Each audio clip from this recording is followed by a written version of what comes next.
Hello, this is Daniel Valiant with the Daniel Valiant Gazette Pod. Hey,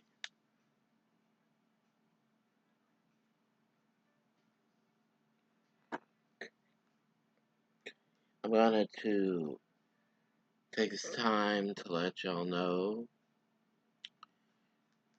that I'm gonna try to, and I'm thinking about talking about classic shows throughout the week, classic wrestling shows throughout the week, because when I sent that poll out, at least one or two people said they would like me to talk more about classic pro wrestling content. So So when I was looking the other day, I just realized, wait a minute. You have so many videos to look at. Why don't I do one a day? When I look at the ones for that's one a day, and I can let y'all know some ideas I have in the when advertisements are happening during the telecast of each show or each um, episode, and because I already started with Mid Atlantic, I'll continue with that. But on Monday, I'll talk about World Class, and on Tuesday, I'll talk about what's shown late. Oh yeah, Mid South.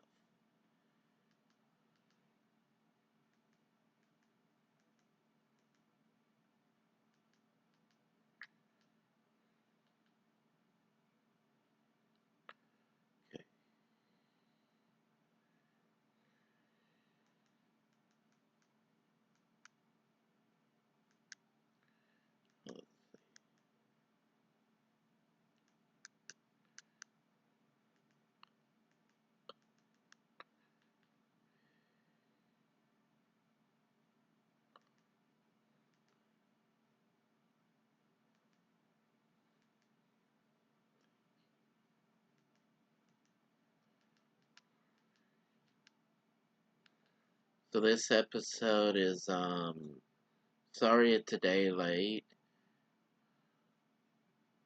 Wasn't really sure how to talk. But then I looked at my laptop yesterday afternoon and I realized, wait a minute, that's what I'll do. So they said to pre-record videos and then put them on YouTube. I said, that's what I'll do. From here on out, I'm going to try my best to record on a Thursday and upload it by Thursday night. That way, it'll be like a schedule.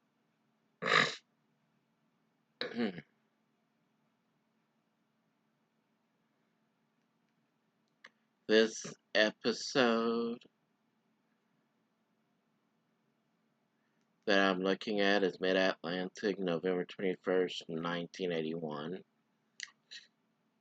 There's some episodes that are missing from this library at the moment, so if they upload episodes more um, chronologically, I'll look back at them in between, but for right now, I'm gonna look at the shows that are already up here.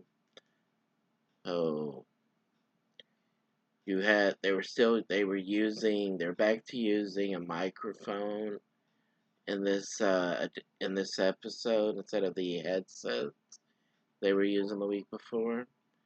Let's see. I believe I do have subtitles on here already. Yeah. So that's what I'll do. Took the sound off.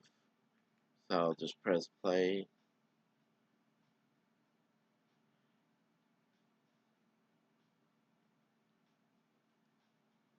somebody's making an appearance called Sandy Scott,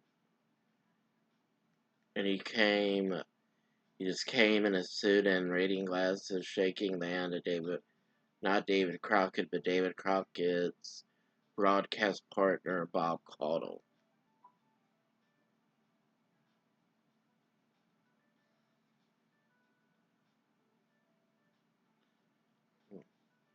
I don't know if this man's gonna have a match or he's the matchmaker, but he's in a suit, so he may have been the matchmaker for Mid Atlantic.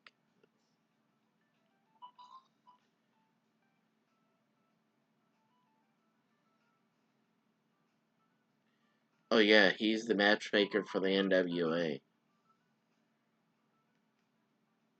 So on TV he's saying that they had to change a few matches around because of some problems they were facing. Said his main concern is getting the best talent to come in the Mid-Atlantic area. And he said he's been all around the country looking for them. And he said, as you know, professional athletes are very highly paid, right? He mentioned NFL players or baseball players professionally speaking, and of course, pro wrestlers and professional basketball players. We pay them good money. We hope that we can get them in here. But also, we have something that I'll talk to you a little bit about later on. We think we can bring them in here. Gonna bring them in. Okay, I should put the audio for that.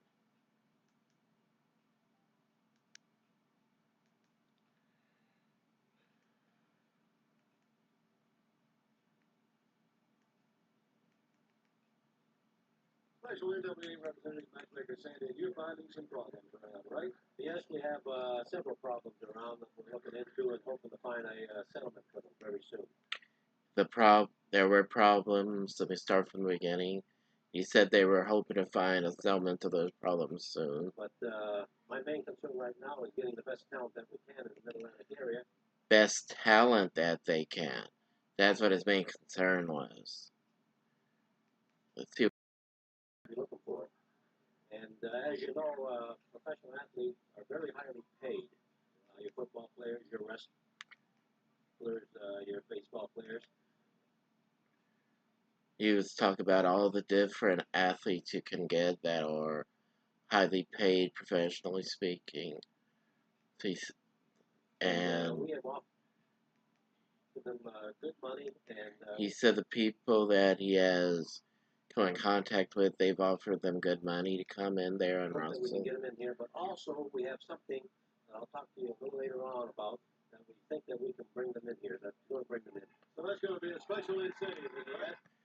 And later on, he's gonna let us know, not just the commentators and the fans, but the people watching at home, also know what he's referring to as far as what he had to offer them, bring them in there. So that's gonna be interesting.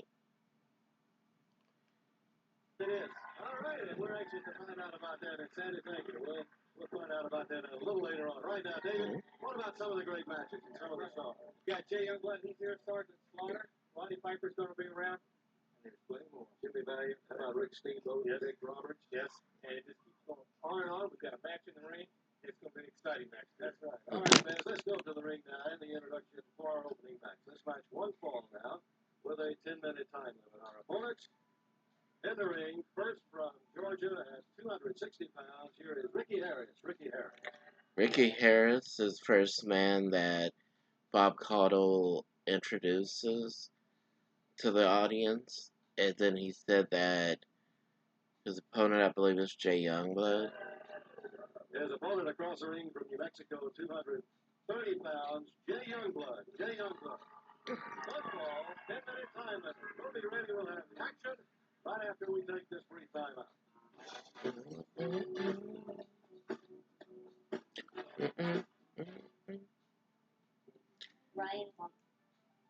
It's sorry, I like to dance to your music like that, and I like music.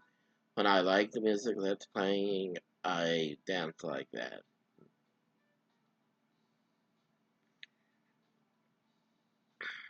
So, what did I want to share with y'all? Since we have an official commercial break right here, an advertisement,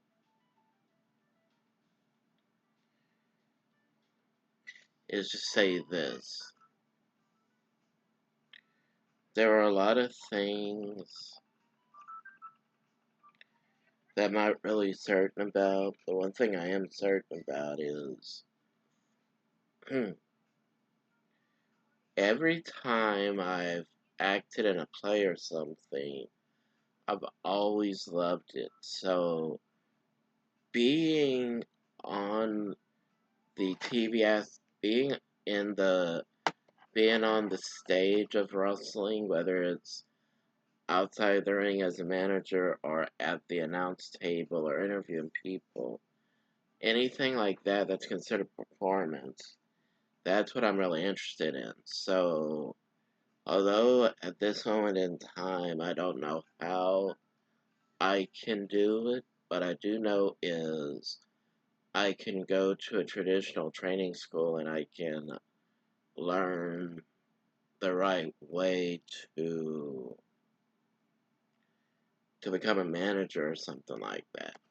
But I really believe being a manager is the right aspect, is the right thing I should look into doing. Because even though I could be a commentator, talking on behalf of someone and going on there and at least making it look like I came up with some ideas for the men to use, which that's all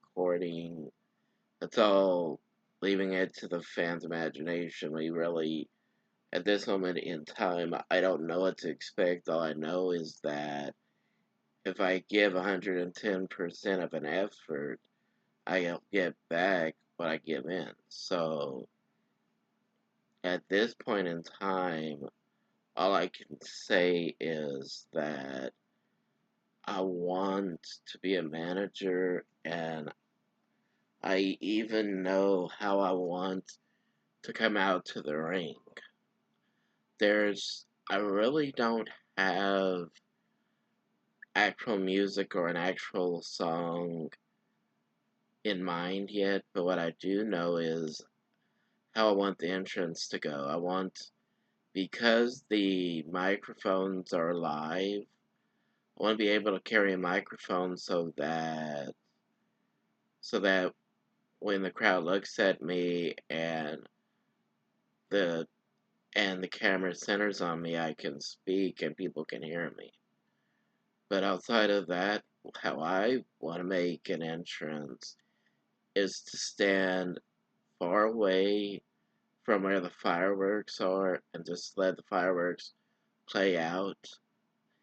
And that's what idea I have. Now, regardless of how they do it, I think if I could get the fireworks like what we use on, like, say, 4th of July and Christmas, that's the kind of pyro I would like to use is literal fireworks, not just pyro, but anything that looks close to being like fireworks.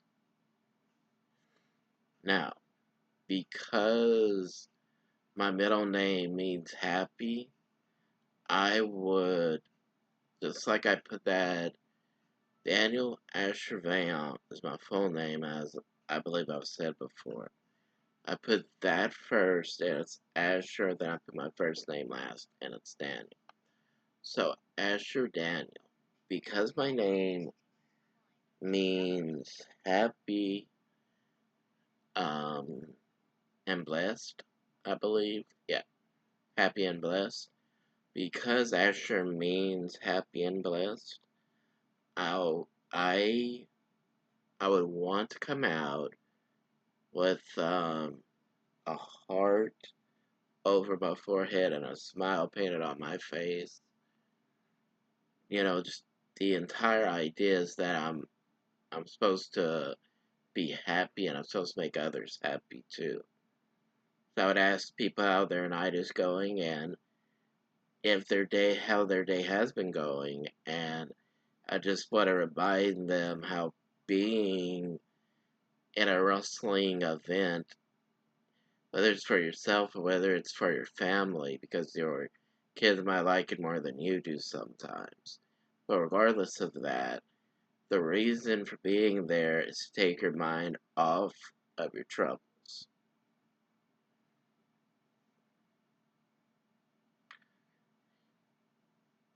Now, as far as being a manager goes outside of talking, what do I really think is missing? Well, I know we say that no, Paul Heyman is a genius on screen, and even you could even say maybe he's a genius creatively speaking. To be honest with you, what I don't think is mentioned enough or is focused on enough are the titles and the history behind it. If I was to represent a legitimate MMA, if I was to go into legitimate fighting, I would want to focus if I would need to speak for someone because they're not comfortable speaking for themselves. And I realize it's different in MMA and in boxing and kickboxing because it's a sport. It's more of a legitimate sport and it's not predetermined or it's not simulated like pro wrestling is. But they also have that element of sometimes body to speak for you because you may not know what to say because you may be camera shy. So what I would do is I would want to always point out the championships are the most important things, not just wins and losses, but championship wins and how fighters the struggles that fighters have. So I would take a sports like approach in being a manager in wrestling, and I would want to, just like in mixed martial arts, they always talk about how a fighter has a a bad habit doing something. So that's why sometimes their opponent can surprise them because they don't know how to protect themselves when their opponent is on the mat. They don't know how to they don't know how to make sure nobody can surprise them. So that would be something I would focus on as someone who wants to be a manager myself in wrestling. That would be something I would focus in on the most is how can I get people to see the importance of these championship belts when people are overly invested in the dramatic part, not the wrestling part. So what I would do is I would focus mainly on the championships and why they are important in the first place.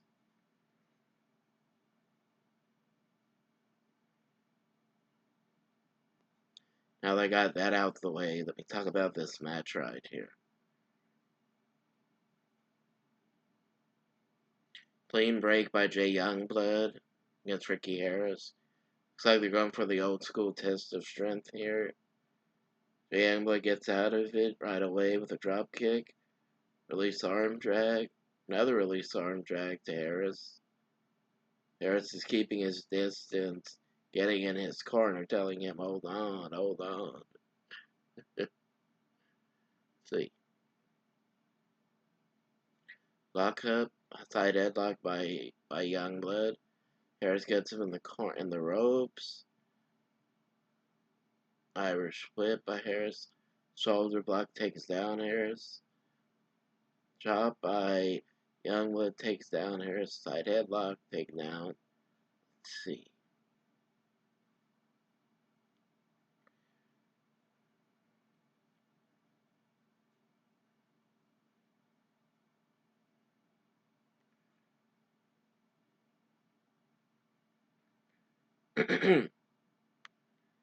It's like a roll up right there by Ricky Harris, but Jay Youngblood kicks out of it. He keeps the headlock on.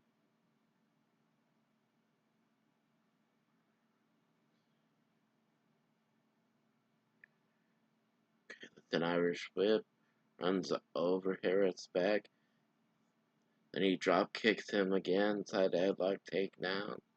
Let's see.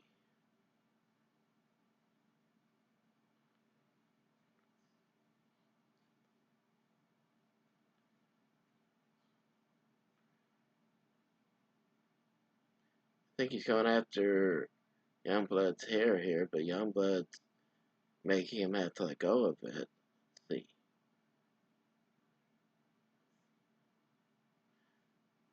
It's slowly getting out of it, putting his trying.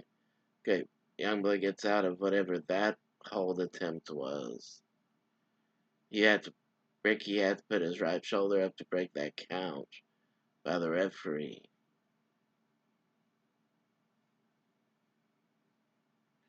Gets into the corner this time, where the turnbuckle pads are. They into the gut of Youngblood, gets out of it, does Ricky Harris. Irish whip. But as he runs toward the corner, Jay Youngblood gets out of the way, goes back for that side headlock takedown. See. Now it's more like a rear chin lock right now, or something close to it. See, will Ricky ever get out of this? That's the question. He's gonna find a way to get out of this.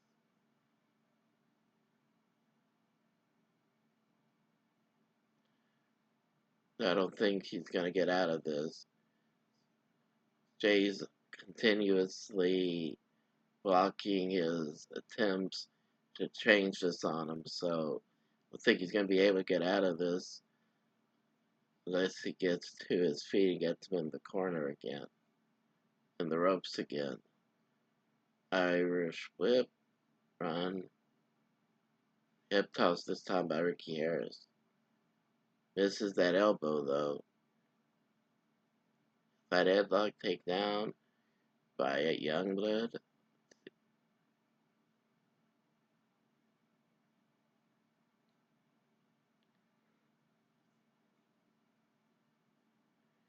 Even with him down, they still call it a headlock, so you just call it a headlock. Don't need to call it a rear chin lock. Ricky Harris does the eye rake to get out of it, whereas it's a cheap maneuver. Some people would also call it smart. I would just call it bending the rules. Puts that forearm across Jay Youngblood's neck, then over his chest, and then over his neck. Ooh, over his neck again. Let's see what Ricky does here. Irish whip, back body drop to Youngblood. Ooh. I have to say this is really good wrestling by these two. Scoop slam. Cover. 1. Kick out before 2 by Youngblood. Irish whip. Both hands with a double tomahawk chop like that. To slow down Ricky Harris. See what he goes for here. Another tomahawk chop. Run. That was almost like an elbow drop version of a tomahawk chop. He actually won with that. Interesting.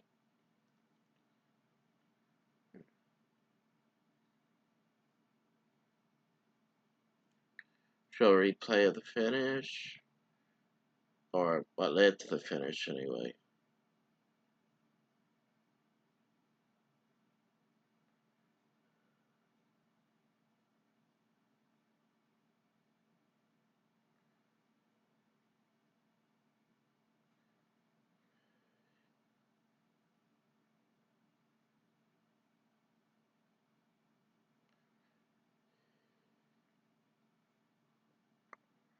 Hmm.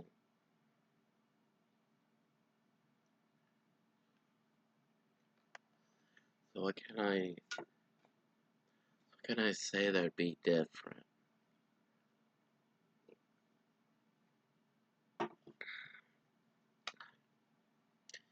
Well, I had have this thought, but I'm not sure if it's something that's gonna catch on.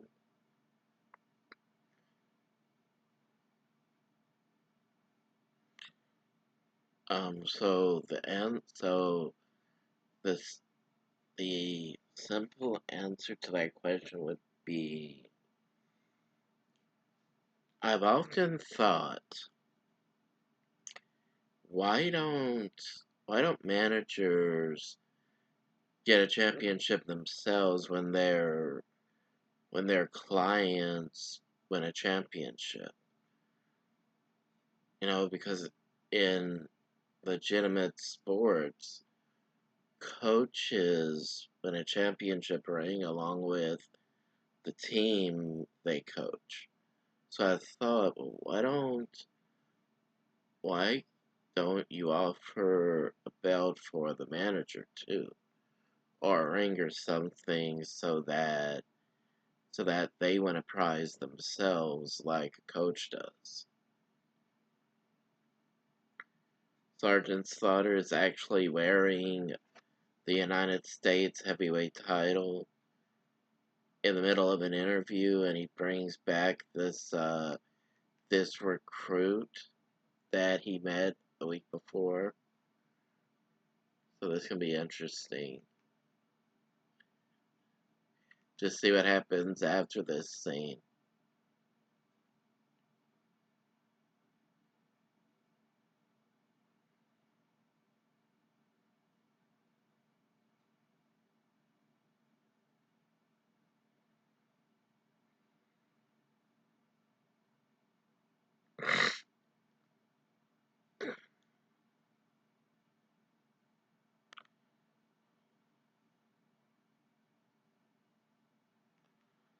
So a week before this, which they don't have up on Peacock, but it's interesting to see that they went back to it from the week before. Jay Youngblood in a suit. Let's see what he said. I wrestled one time on TV in 4 weeks. I came here. I don't think I've had a match over 3 or 4 or 5 minutes since I've been here. I beat all my opponents. Piper doesn't seem to want any of me. Odie Anderson doesn't want any of me. Sergeant Slaughter seems to want to avoid my name. And he's got a belt, U.S. heavyweight belt he won in a tournament which I wasn't even in. Now, how can the man call himself the U.S. heavyweight champion? That was one of them. Bob McDaniel was um, saying he was ending by talking about Sergeant Slaughter and how Sergeant Slaughter did not face him because he wasn't in the U.S. title tournament. And they cut it off toward the end of the interview when he said, how can somebody call himself a champion if he's not going to? And they just cut it off. So let's see what the sergeant has to say right here. Right, you heard what he said? That I was a coward, that he didn't have any talent on him. Well, I'm going on record right now to the contract. There it is, the contract of my name signed. Paul McDaniel, come on out here right now and put your name on this contract. I'll wrestle you right here on television. I'll wrestle you anywhere you want to wrestle me, Paul McDaniel. See here? Here's the contract. I'll give it to you. Here's my championship belt. I'll put the title on the line. You just get that bandage on her, and I'll show them where the guys are out here that want to wrestle. You got that? I'm going to show you why I am the U.S. champion. Here it is. Sergeant Slaughter brought out an open contract that he signed, and he told Wahoo, come out here and sign it. I'll put up this title against you if you want. Then he decided to just have his regular match, which is another thing that's missing today is instead of it being like a variety show of sorts, where they show different stars, it's like they show the same stars all the time, and that's it. That pattern fits the pattern of a show. It doesn't fit the pattern of a sport of like a sport like atmosphere. So even though we do know the players on the team, when you watch an MMA fight, you see that there's going to be newer fighters coming out, but you don't see that in today's wrestling. So that'd be another thing I think that's missing from today's wrestling is they don't show newer wrestlers training or newer wrestlers getting ready to come in. So that I really believe is missing. That's why I like how they have the new WWE ID deal now. Independent developmental deal, because that's just like the old days where you see territories and you see newer people coming in. That's why I like that. All right, fans, and that's the story there from Sergeant Slaughter. See. And if he's going to get into the ring now, we're going to watch you tonight. See who he faces here.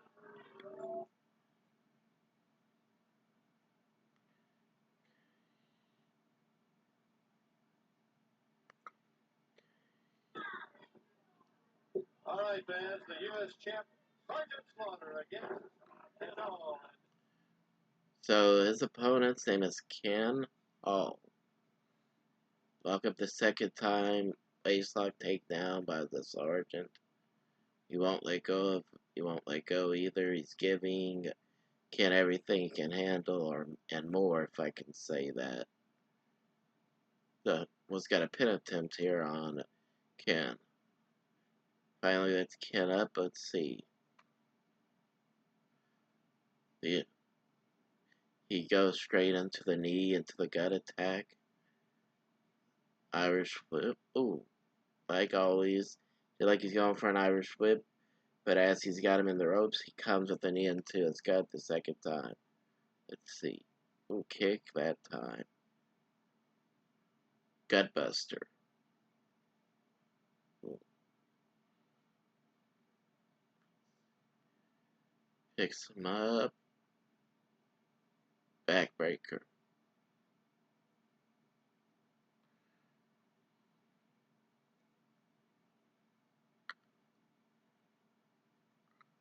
Picks him up again, puts him on the turnbuckle pad that time. Ooh, a couple of times. Crushed his sternum or his midsection. Goes for an armbar of sorts right here. That should be enough to give him the victory. But right then, I think you had to shake your head yes to submit. Pulls down Ken by the hair. You let go at the same time. It's not like he was breaking the rules right there. Stands up again for that armbar. Gets him down to a knee.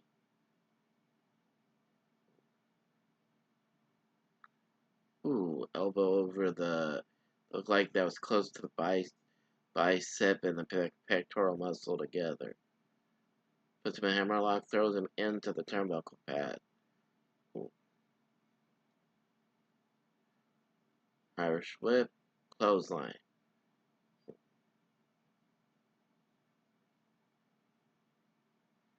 Goes to the finish right here with the Cobra clutch.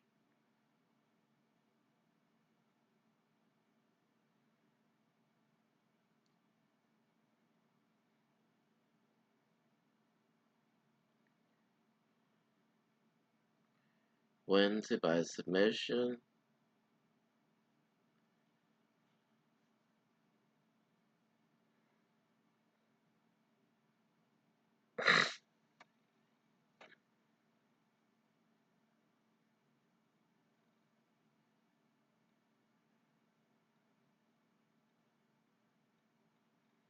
Show replay of the finish right here.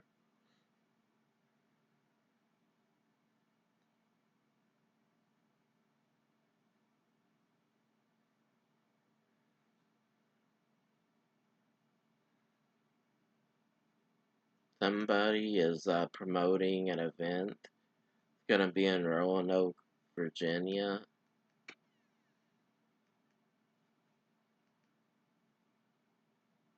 Which looks like this is actually a suburb of Roanoke, Virginia. The Sisters State, a super card, Sunday, February the 7th. It's an afternoon card that begins at 3 p.m. You'll see Jay Youngblood and Ray Stevens in tag team action against Troy Son. The Crippler Ray Stevens is going to team with Jay Youngblood in this event. Japanese Assassin Ninja. And they're going to face the Japanese Assassin Ninja and somebody that I don't know the name of. United States Heavyweight Champion Sergeant Slaughter. Wrestling fans, a lot of exciting live action taking place in the Bluefield, West Virginia area. Over in Roanoke, Virginia, the Sister State. A super card, Sunday, February the 7th. It's an afternoon card that begins at 3 p.m. The event starts at 3 o'clock. Start from the beginning.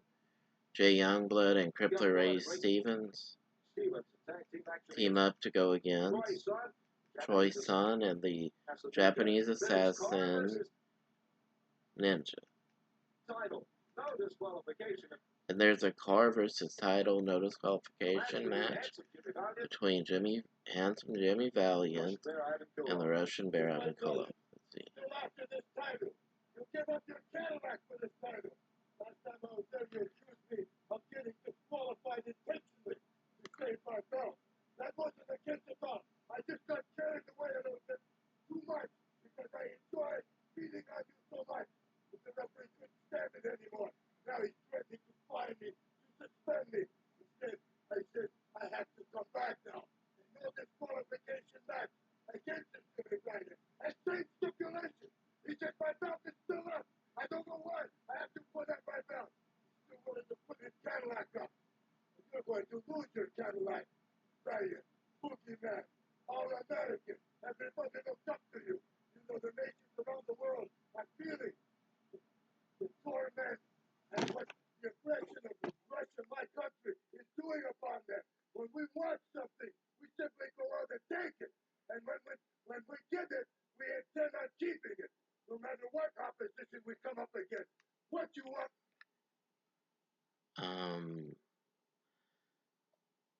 Because of how things are in the world at the moment, I wasn't gonna mention this, but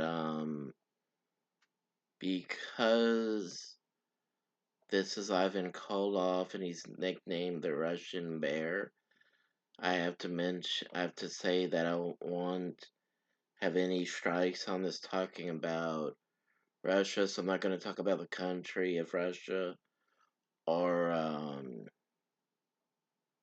the other country they're at war with. I think they're at war with the country, I'm not sure. Yeah, I believe they are because of what's going on now in the government at the moment. So I'm not going to mention that. I'm not going to mention Russia itself, but I will say this. I think this is interesting. They're putting up a Cadillac, Jimmy Valiant's Cadillac, against the title that Ivan Koloff is holding and defending. Could be a TV title, I'm not sure. What you want to try to do to my people? I know the officials here, the promoters, the people are all trying to take this title away from Koloff, trying to send Koloff back to my own country. Well, you're not going to get away with it, Valiant. I know you're capable of doing anything, and you'll resort to anything.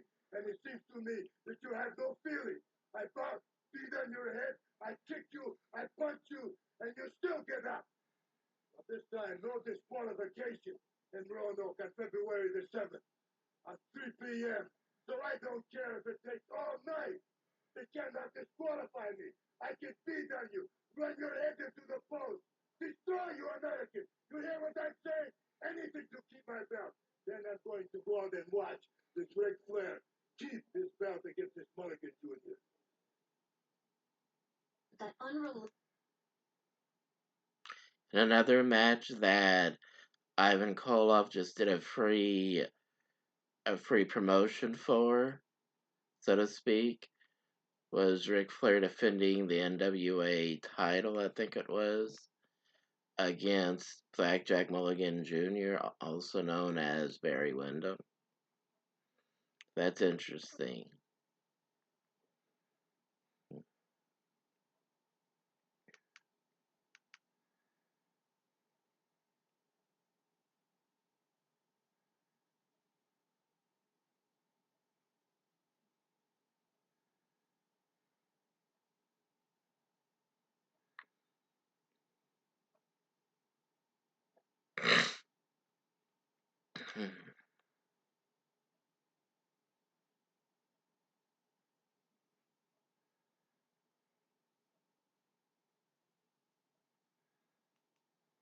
All right, fans, with us again at ringside right now, Sandy Scott. Sandy, a little bit more about the talent.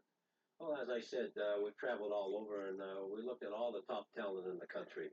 And they're all making big money, like football players and basketball players and baseball players. So to get them in the area here, we are thinking of something to do. And I think we have come up with something, an incentive to bring them into this area. What would anybody would like today? Gee, I don't. Money, if it's not money, it's got to be something that money buys. Well, what we are planning to do is get a 1982 Cadillac, $17,000 to $20,000 automobile. We're going to put that up. It could be in a tournament, could be in a battle.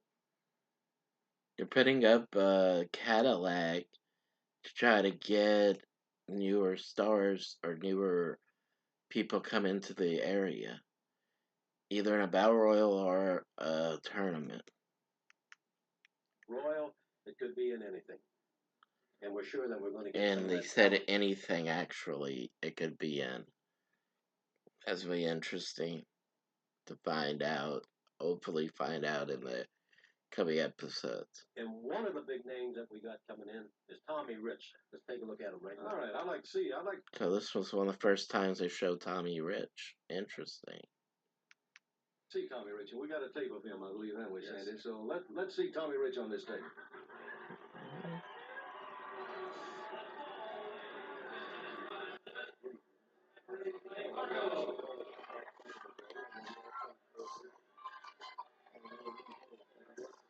Ooh, he's going against a big fella, too.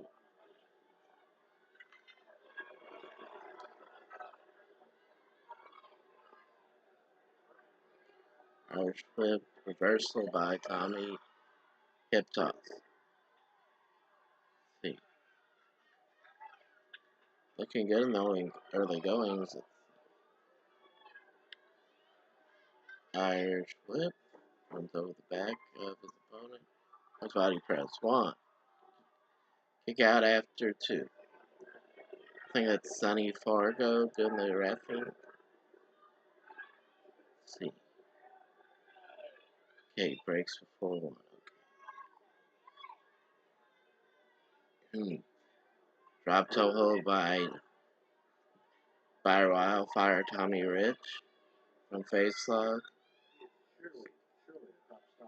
By the rope so they both have to break. But Tommy really had to break.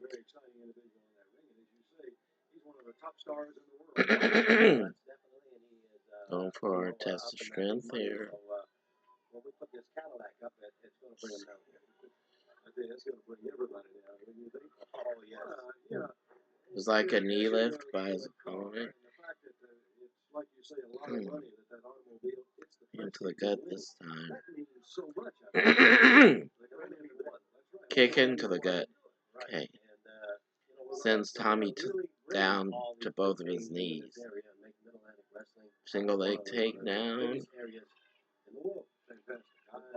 I'm Ooh, excited about this. falls on it with his whole body. So he's gotta try to find a way out of this. This could either be a pinfall or a submission attempt. Head scissor gets out of it. He's got to hop on it though because of the pain that he was in.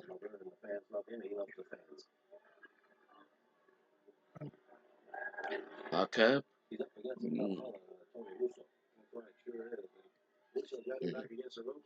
So this is Tony Russo he was facing. Russo's going out after the left leg again, getting the better of it in this exchange. Ooh, I think he just hit him with the headbutt too. Ooh, kicks that knee and gets kicked back. Even a bionic elbow, like a regular elbow against right elbow into the face, knocks him down. Goes for that knee lift with his right leg. Scoop slam. 1. Kick out before 2. Rear chin lock here by Wildfire. C. Tommy Rich. Sandy Scott, right here with us at ringside, whose job it's going to be as a representative and matchmaker for the NWA to bring the very top talent in the world. Gets out of it, back to that injured leg though. Gets out of it with a kick though, does Tommy. I think a tremendous undertaking and a tremendous Irish whip. Facing you, Sandy. Well, yes, back body why, drop. We sat back and we thought about Ooh, it. goes for the What could we put in there? elbow across the face of his Cadillac, opponent. Almost looks like a forearm. You know they're on their way. You just say. Tony hits him with what looked like was a couple of right hands. This is, I think, a tremendous undertaking and a tremendous job that you've got facing you, Sandy. Well, yes, and that's why we sat back and we thought about it. What could we put in there? And we brought that Cadillac. And, you know, as soon as the word gets out... Okay, knee by Tony. Puts his foot into the middle rope to stop that forehead attempt by Tony, and he puts Tony's forehead into the top turnbuckle pad himself. Side headlock takedown. Just imagine as you Kick out at 2, does Tony. To win that through, as you say, whatever type of match uppercut. whatever it's going to be. Right hand by Tommy. 3 right hands. 4. Irish whip. Ooh. Not sure what he just did. Irish whip by Tony. Fast press. 1, 2, 3. There's a fellow right there ringside who was upset about that, I believe, Ole Anderson. Oh, yes, Ole Anderson. He is a bit of a problem, but he's half holder of the World Tag Team Championship, and he's no slouch. That's right. Just one second. You're talking $17,000. Don't look back, Jack, because RP's going to have that Cadillac. I am the #1 wrestler in this particular place. I'm the #1 wrestler in Canada. I'm the #1 wrestler in Japan, in Germany, and any place, and I demand myself. I want a shot at this Cadillac, $17,000. I'd sell my grandma to the Hun for $17,000, Jack. So you just put me in the tournament, and I'm going to get me a Cadillac. The important thing is, if you're going to have a prize like that, Mr. Scott, then let's just announce the time and the place, whatever it might be, because I think I look pretty good in the Cadillac. After all, you're looking. I look pretty good in the Cadillac myself. So just that cause a little distinction right here. No. For 17 grand, I'd wrestle my mother, I'll tell you that.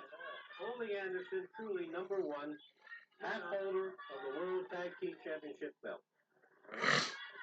Rodney Piper, truly #1 Mid-Atlantic champion. The Sergeant, truly #1, the U.S. champion. 3 #1 fellas. Tommy Rich, #4. If you guys happen to go against each other, what would happen? Hey, don't try to cause a lot of trouble. Just get to the point. Okay, let's do it this way, okay? I have a fella right here on tape. I'd like you to take a look at it. He's #1 too. Who's that? What would you do against him? Who are you talking about? Angelo Mosca. All right, here's the tape Huge. right here. Angelo. No wonder they called him King Kong Mosca. Man was huge.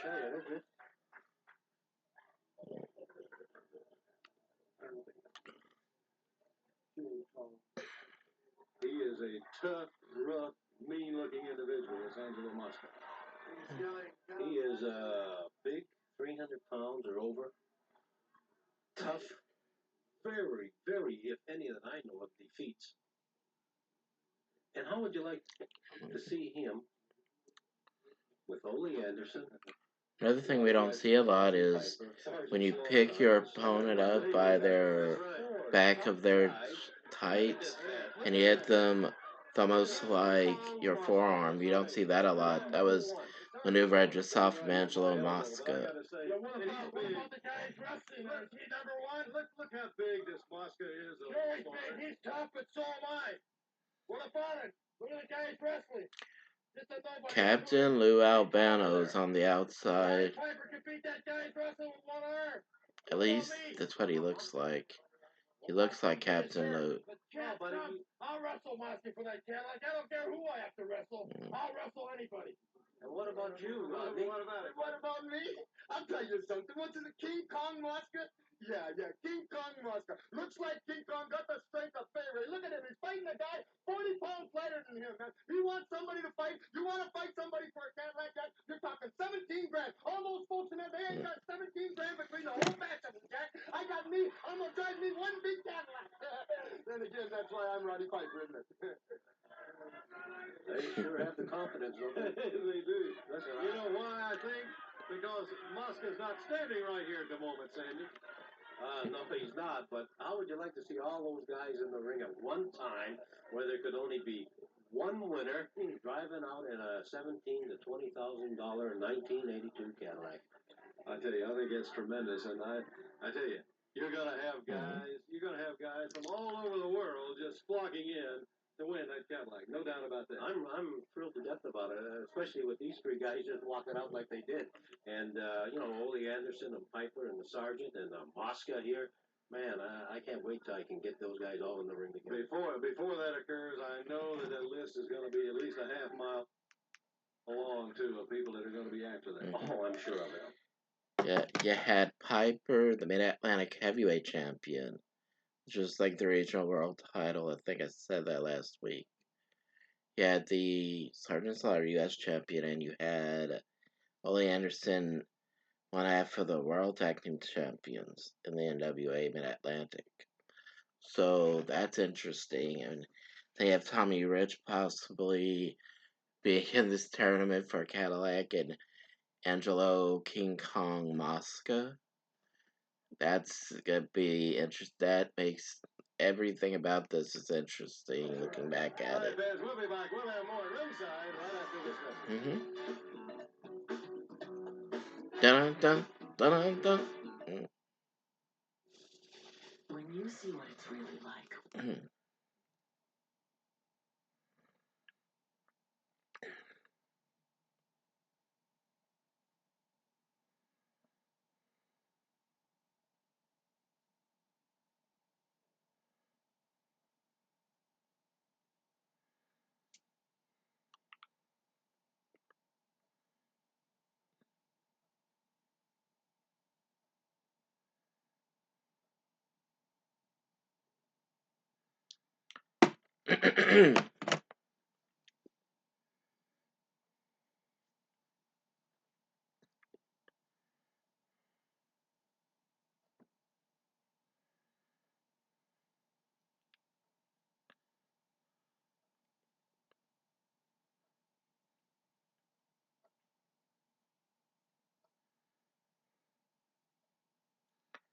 Let's see.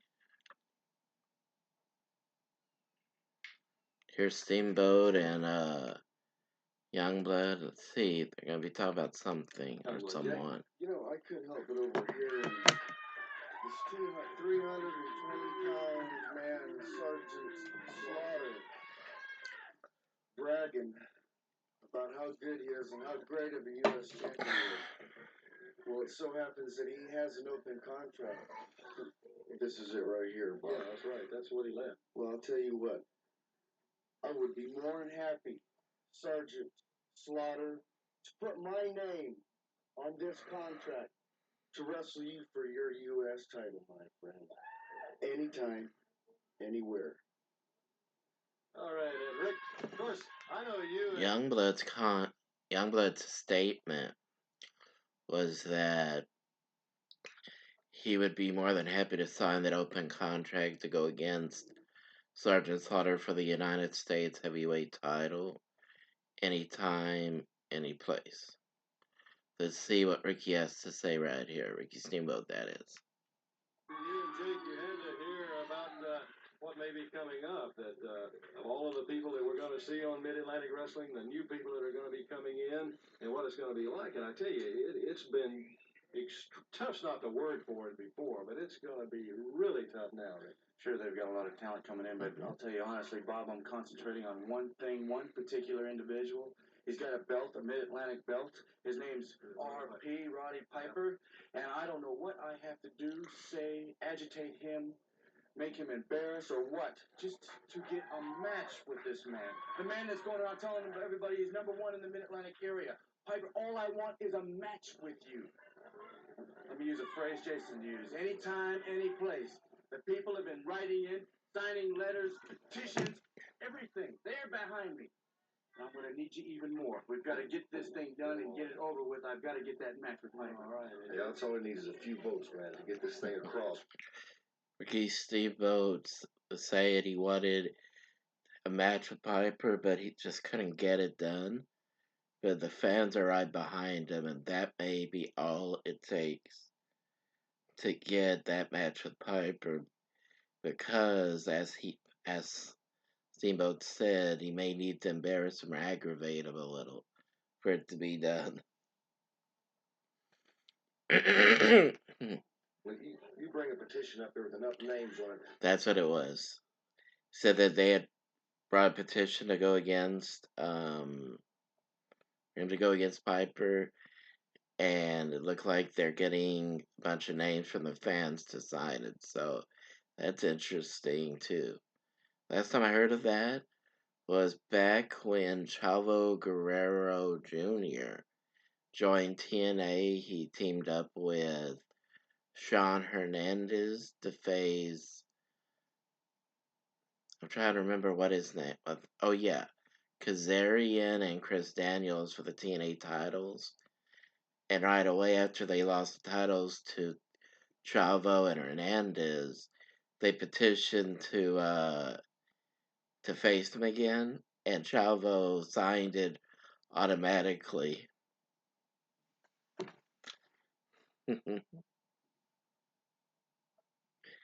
That's why I think this so interesting is so many things have been done in wrestling that we may not have even heard of because how long ago it was. So this is interesting that it shows how things do come back around even if we don't think they will. So using a petition on TV to get another match or to get a title match is very relevant because we've come back around to where that can be used and it won't seem like the same old thing. There's going to have to be something done. So folks, help him out, man, because he deserves a shot. And you, Ole Anderson, you're the snake. You're the snake in the grass. And you remember, I'm going to mow you down sooner or later.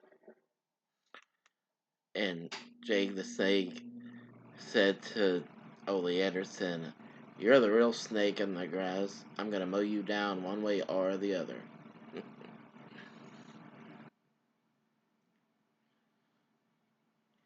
Now,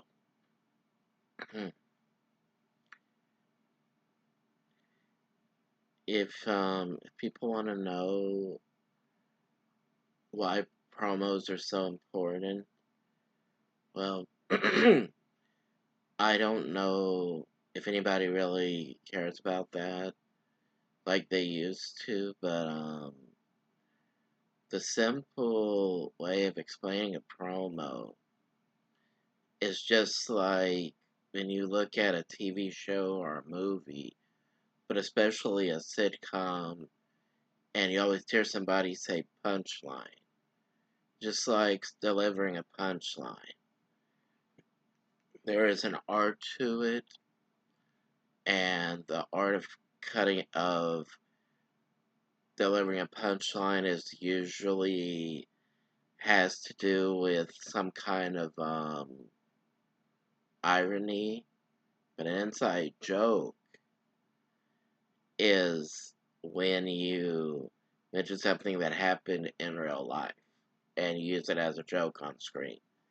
But in pro wrestling, a promo, whether it's a vignette for people to know what your character is about, or whether it's just explaining your actions, cutting a promo is, artistically speaking, why, and how. Why you did it and how you plan on going about doing the rest of what you're planning on doing. So when I read that, I said, that makes perfect sense. That explains why they use swerves so often in wrestling, because artistically speaking, that's the best way to set up a promo.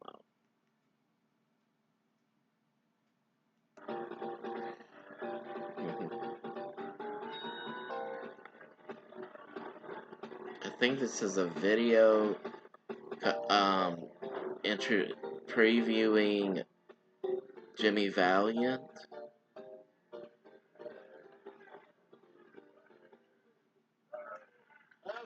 Okay. They prolonged the ring music before they continued this match. Looks like it could be over right here. 1, 2, 3. Jimmy Valiant. I would always use to end his matches. Always use almost like a corkscrew elbow to set it up. And then finish with definitely a corkscrew elbow. At least it looked like a corkscrew elbow.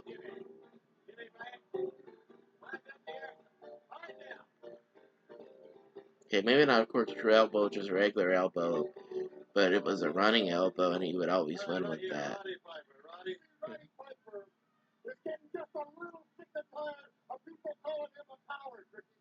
All of a sudden, there's all these letters coming in. People are signing petitions saying that I'm supposed to give Ricky Steamboat a title shot. Well, let me tell you something, Mr. Bodybuilder, Mr. Nerfos. I got a little tape here. I want you to see. I give you a shot. I give you a shot to all kinds of titles, and you just show them right here on TV that you show them what the Lion did to Mr. Steamboat, and I'll show you why I don't give you no title shot, Jack. You just watch it. Oh, God, big company Ricky Steamboat. Yeah, like a little kid. Look at that. Look, I got a man in there. Belly to back suplex. Ricky Steamboat to this man was wearing a blue mask, and guy in the mask knocked out the referee with his feet. So let's see what they do here. What's he doing now? He's crawling on his hands and knees like a dog. Never in my life have I been in a position like that. What's wrong with Ricky Steamboat? Oh, yeah, big tough Ricky Steamboat. Not so tough now. Would you take a look at him?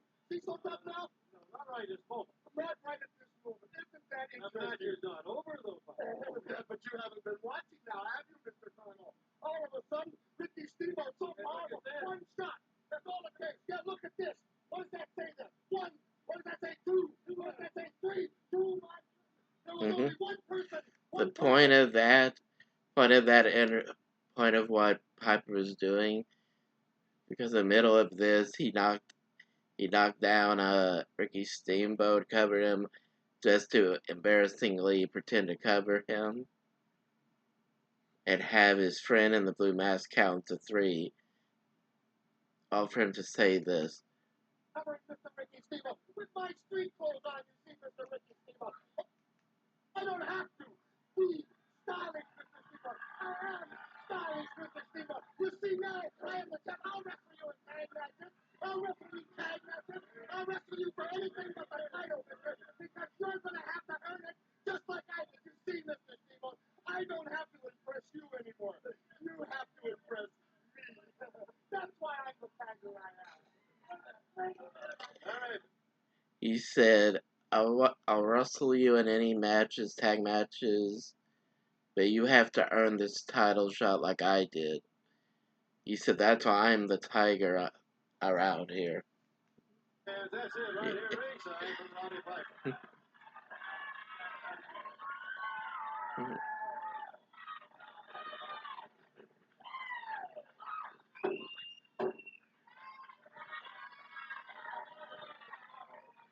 Well, it's getting out the ring. Looks like he wants to say something.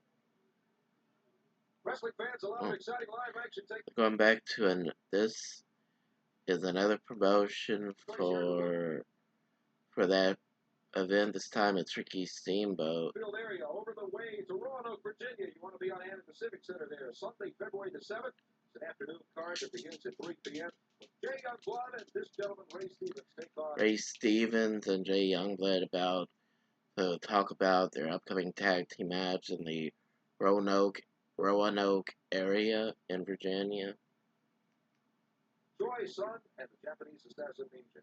Well, I tell you, I know the capabilities of Jay, the great wrestler, and Ninja is G. Anderson's assassin. I'm sure he would like to get us completely out of the picture.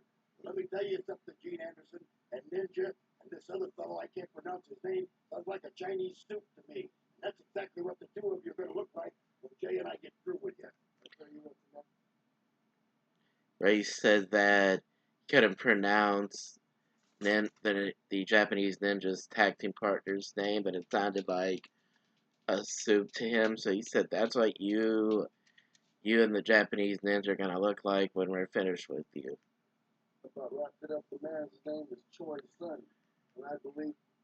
And Jay Youngblood said the right way of saying the other man's name is Choi's son. That he has trained under the Ninja. And if it's any.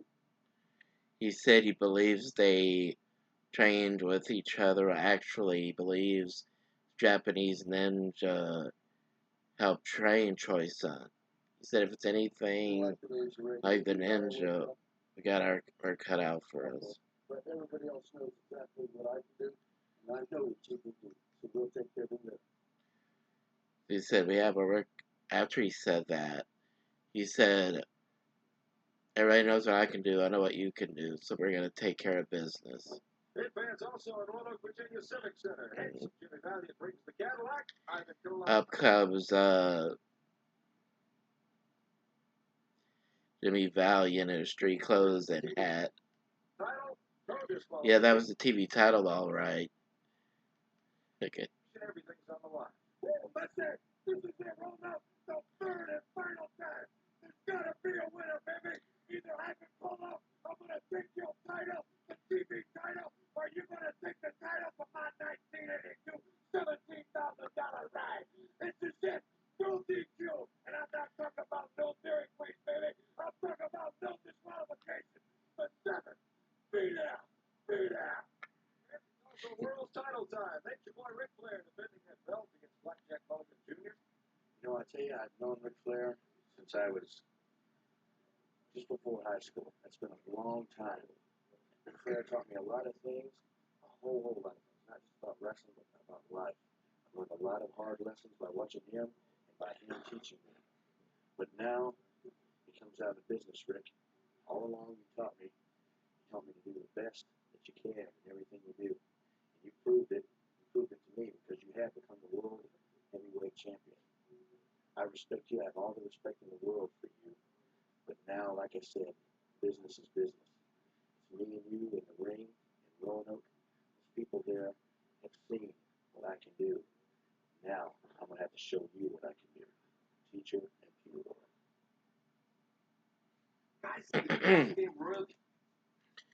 The final comment / promo, Barry Windham saying how long he had been knowing Ric Flair. Actually, Blackjack Mulligan Jr. is what he was called at the time.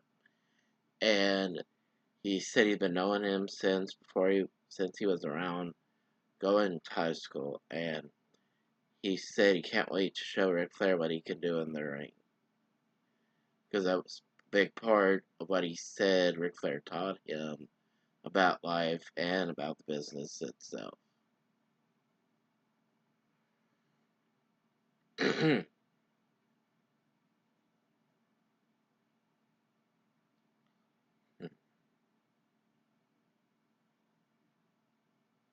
Like a good neighbor, State Farm is there. Your State Farm agent can help you choose the right coverage. Genius. Like a good neighbor, State Farm is there. Yeah, and he said that Ric Flair was the teacher, he was the pupil, so that's actually a really good main selling point for the match and a final selling point for their title match in the upcoming event. Now this match is between Jake the Snake Roberts and a man in a yellow mask.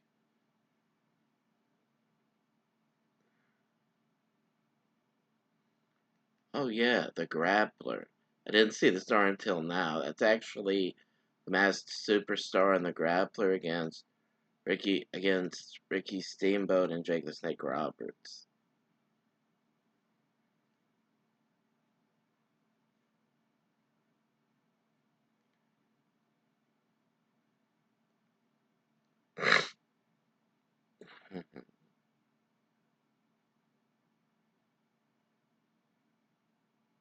Steamboat just got in there with a couple of left elbows across the left knee of right elbow against the left knee of the Super Destroyer.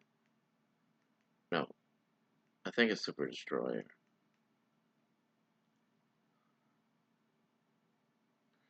Let's see. Was his left elbow across the left knee of the Super Destroyer.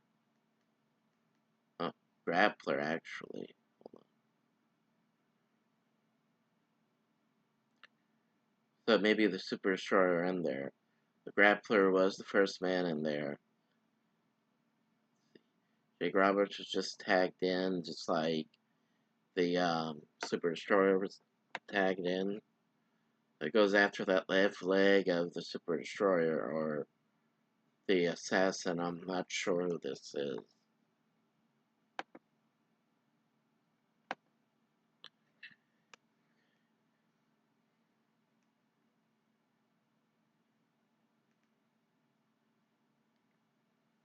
You can in everything you do. You proved it to me because you have become a world heavyweight champion. I respect you. I have all the respect in the world for you.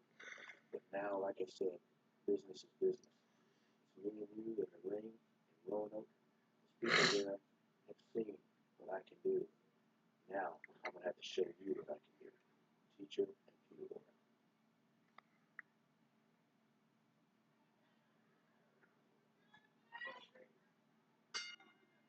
All right, the bell. Jake Roberts, Rick Steamboat, the Super Destroyer, and the Grappler, David. Okay, so the man in the yellow mask is the Grappler, I believe.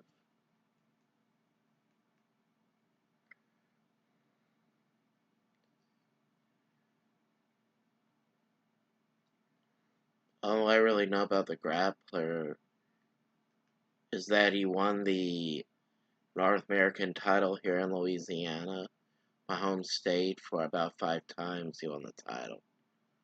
Yes, the Super Destroyer is the one in the yellow mask. Just tagged in the Grappler. Single leg takedown by Jake Roberts. Tags in Steamboat. Does that splash across left knee, then he starts working on it with his left elbow.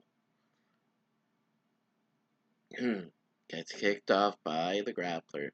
Tags out to the Super Destroyer. Trips the Super Destroyer to Steamboat. His left elbow over the left knee of Super Destroyer.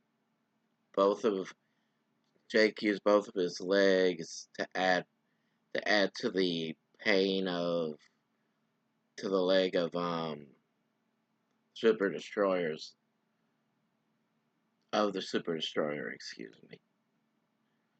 Let's see. It's working over the left foot now. So anytime you work on that leg, just turning the foot's gonna hurt the leg even more. Ooh, kick against, I believe that's what we call the hamstring. Okay.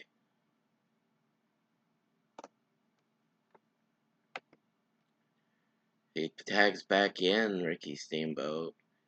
Elbow. Cross that left knee. Working over that leg. Let's see.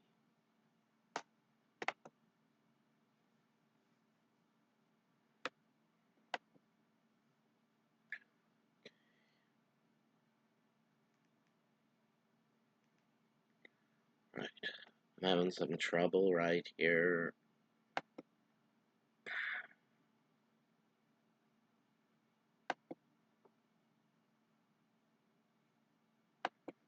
Having some trouble with some apps that I thought I deleted.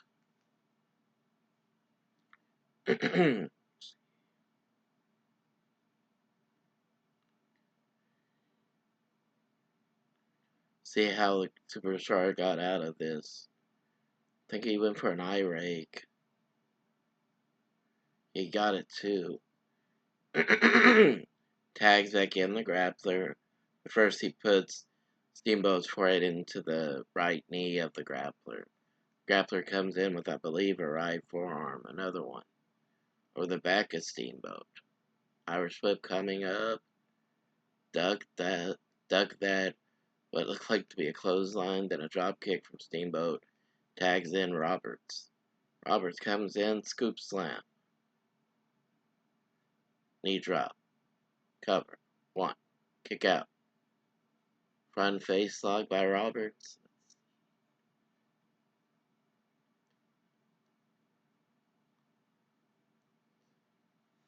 Side headlock. Oh, slowly getting to their feet. Let's see, they back to their feet. Gets out of this belly to back suplex attempt. The headlock takedown. Right shoulder breaks that count. Or the grappler breaks that count with his right shoulder going up. It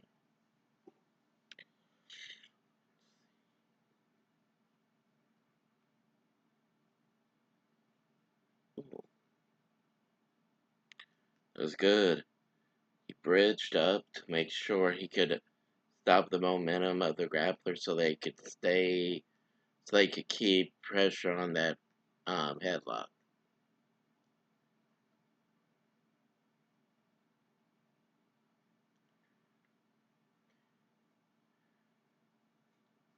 Slowly getting out of it is the grappler. Wrist lock, but a wrist lock of Jake turned it into takedown. Pinned him for one count. The tag back in Steamboat. Double leg takedown to the grappler. Covered by Steamboat for only a one count. Snapmare by Steamboat into a rear chin lock. Some good wrestling right here. Offensively and defensively.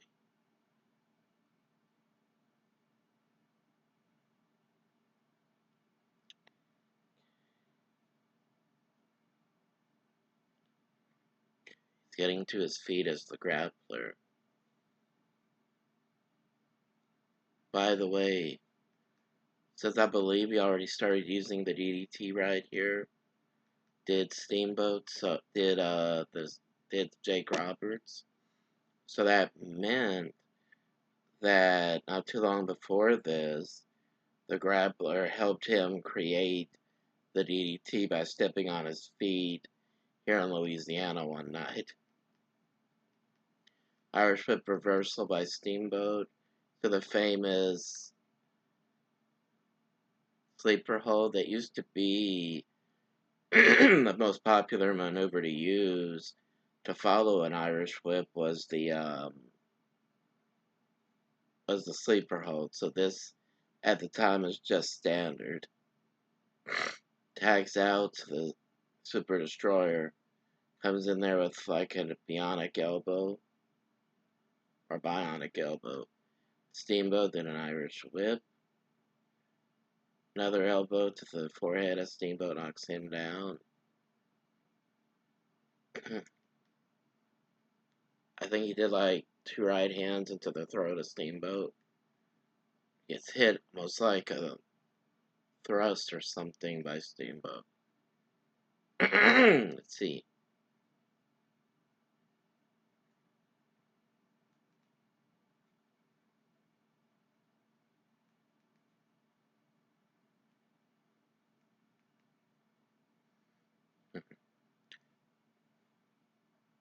Right, let's see.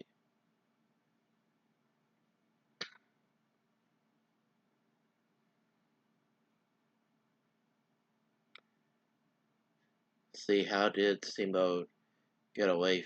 Oh yeah, that was a regular thrust. I think it was like 2 hands like that instead of 2 punches. Let's see. Tags out to Jake. Left, right. Knocks him down. Irish whip coming up. Kick into the gut. Knee lift. Tags out to the grappler. Irish whip by Jake. Back body drop. Knee lift. Front face lock.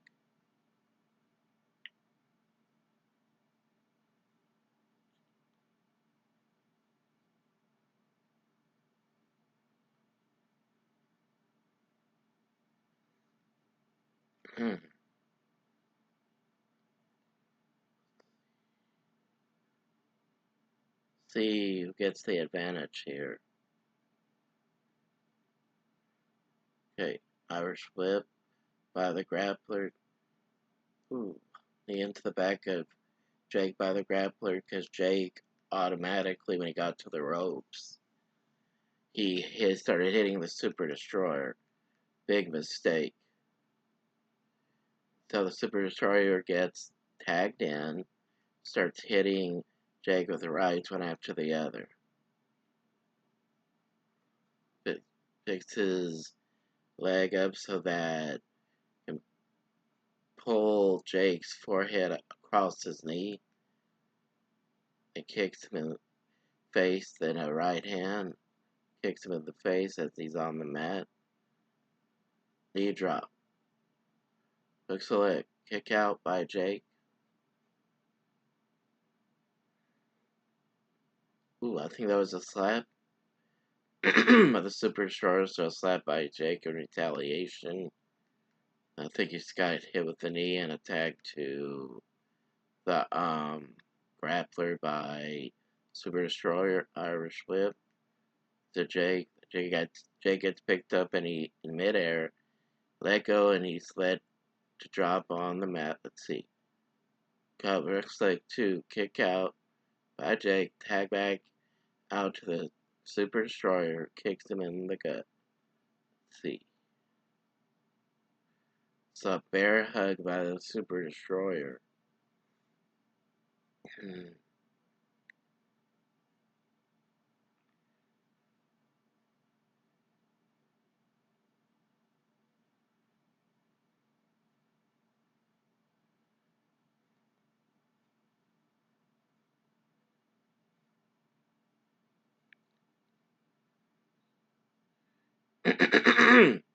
The Super Destroyer is putting it's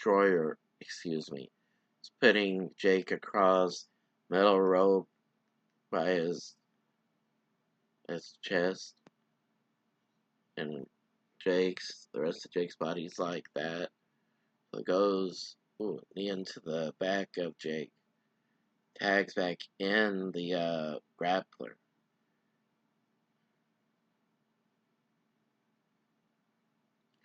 Snapmare. It's like 3 right hands. The right side of Jake's face. Eye rake this time with his boot.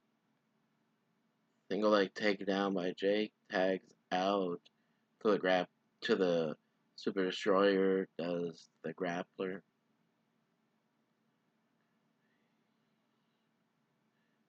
Gonna put the Jake into the tree of woe and a few knees into the bottom of the gut of Jake. A kick into the gut.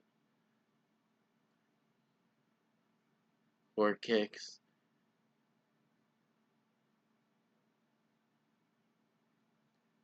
Okay, he was breaking the rules too much, so Sonny Fargo starting to count, saying, "Get him out of there."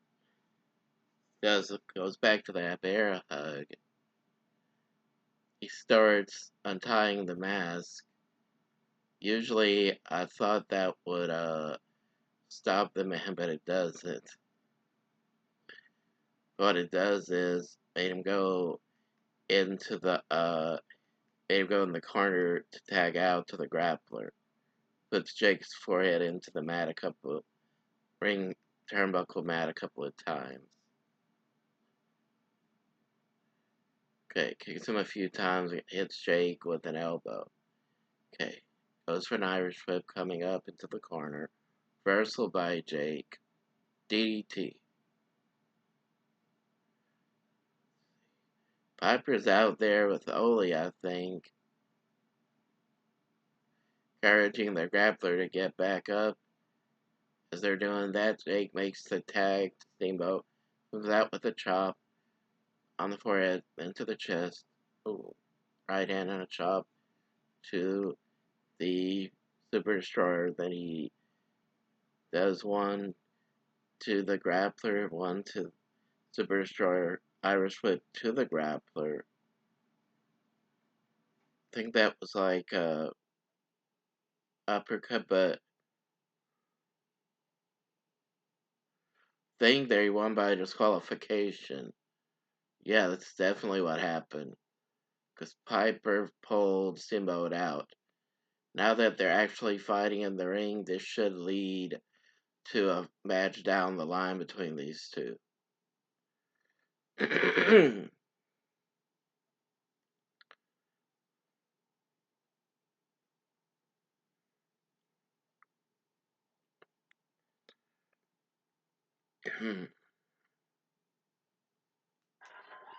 I was going to say, Ricky Steamboat and Jake Roberts are the winners. Referee Sonny Fargo is disqualified. The Grappler and Super Destroyer, because of the actions of Roddy Piper. There you see it. There you see it right there.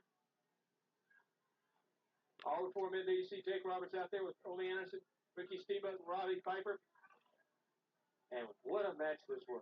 Now, let's get about it.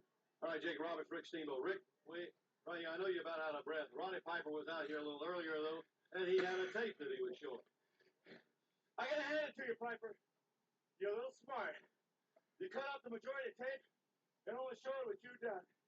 A very typical situation in your case.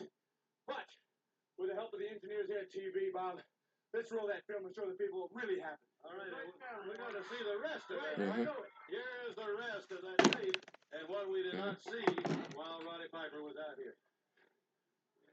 You can see Piper got me covered there, and his masked man, the man supposed to put me away, is counting 1, 2, 3. Referee Tommy Young's been knocked down. I'm still dazed. They tell me, and viewing this film, that Piper came in and dropped an elbow on the back of my head. This is the reason why. And he jumped in and covered me. Telling everybody now, I don't have to wrestle Steamboat. I just beat him in my clothes. No wrestling gear at all. Very easy. 1, 2, 3. About 5 seconds. I'm calling him into the ring. And I wanted to tell everybody, I wanted to show everybody this. Ladies and gentlemen, he brought that man in here for one reason and one reason only. He's been dodging me for weeks. And Ricky Steamboat took the time to show the rest of the video of that match happened the week before. don't come after him. Nobody else here. And he showed that he actually won the rest of that match when the referee got back to his feet. Everybody can have everybody else. That's fine with me. I just want you, Casper. Your white ghost, just you. You brought that man in here to do one thing. He's like a bounty hunter, Bob. Just to hurt me, hopefully, in Piper's case, end my career, maybe ship me out or whatever. But it didn't work. I beat your man right in the middle of the ring, 1, 2, 3. I took his mask off. I lived up to the obligation. Piper, what more do you want? I don't care how it works, man. Just tell it, go over there.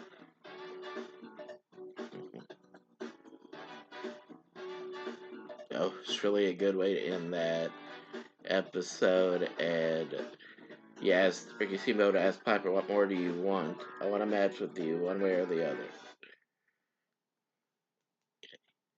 thank you. I hope you enjoy this, and I hope you enjoy this when I put this on YouTube. Thank you, and goodbye.